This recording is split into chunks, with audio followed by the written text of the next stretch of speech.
આ તમે જોઈ શકો છો, આ સુરતનું એક ગ્રાઉન્ડ છે બરાબર. એમાં મોટા ભાગના જે યુવાનો છે એ તમે જોઈ શકો છો શું કરે છે. બધા ક્રિકેટની અંદર પડ્યા છે. મોટા ભાગના લોકો બધા યુવાનો જ છે પાછા.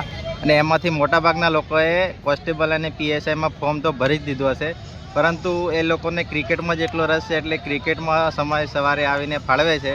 દોડવામાં હાલ કોઈ લગભગ દેખાતું નથી. ખાસ બહુ ઓછા લોકો દોડે છે, એટલે તમારે ખાસ ચિંતા કરવાની જરૂર નથી કે એટલા બધા ફોર્મ ભરાયા છે તો બહુ કોમ્પિટિશન છે. કોમ્પિટિશન કશું નથી. 70થી 80% લોકો ફક્ત આવી રીતે ફોર્મ ભરીને એમને એ પોતાનું જે કામ હોય છે એ કરતા હોય છે.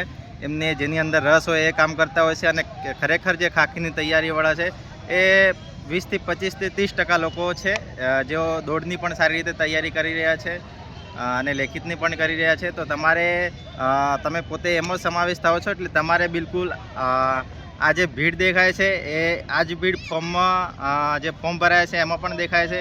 એટલે આ ભીડથી તમારે ડરવાનું નથી. તમારે ફક્ત તમારા 15થી 20%થી 25% લોકો સાથે તમારે કોમ્પિટિશન છે, એટલે તમારે તૈયારી બિંદાસ સારી રીતે કરવાની છે બરાબર.